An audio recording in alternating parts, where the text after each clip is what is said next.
கவிதையும் வாசிப்பும் ரேவா. கவிதையின் தலைப்பு உண்மையைப் போல் ஒட்டும் ஒப்பனை.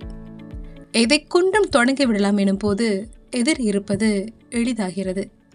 மாபெரும் பள்ளங்கள் சாத்தானின் முக்கோணங்கள் அன்று, அவை திரும்பி வரும் சாத்தியங்களுக்குட்பட்டது.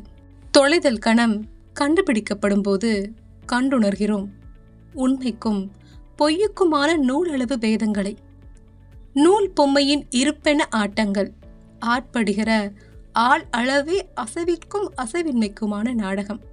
மற்றபடி உதட்டச் சாயங்கள் அழகில்லை என்றால் ஏற்கவா போகிறோம்? நாம் உச்சரிப்போம் ஒப்பனைகளை ஒப்பனைகளாய். கவிதையின் தலைப்பு வழி என்பதின் வழியற்றது. வழியற்றி நிற்கும்படி செய்துவிட்டது உன் பாதை. சராசரிகளை மீறிய சதவிகிதம் கணக்கெடுக்கிற கண் துடைப்பில் நீ என்பவன் விளங்கா உயரம். என்னை ஆள்வதில் கொண்டுவிட்ட கர்வம் பரிசளிக்கிற மௌனத்தில்தான் உன்னை வீழ்த்துவதற்கான ஒற்றை சொல்லையும் பத்திரப்படுத்தி இருக்கிறேன். பதிலற்றபடி நகர்கிறது நாட்கள். நீயோ அதன் மேல் வருடங்களை மாற்றி இருக்கிறாய். திரைச்சீலையிட்ட மனமாகிறது இரவு.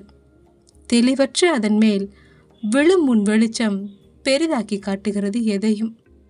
சிறு விட்டில் கேள்விகளோ பதிலற்றபடி எரிந்து விழுகிறது பரிசளித்த நிராகரிப்பின் மேல். சொல்வதை செய் என்பதைப் போல் முகம் காட்டுகிறது உன் நளினம். ரகசியங்களின் மேல் ஏறி நின்று கொண்ட உன் உச்சிக்கு சம அளவில் இருக்கிறது ஒரு பாதாளம். திரும்பிடாத தூரம்தான் உன்னை நிறுத்தி இருப்பது. நீ வழக்கம் போல் திறந்து விடுகிற மௌனத்தை பாதையாக்கி கொண்டன கைவசம் இருக்கிற மிச்ச சொற்கள்.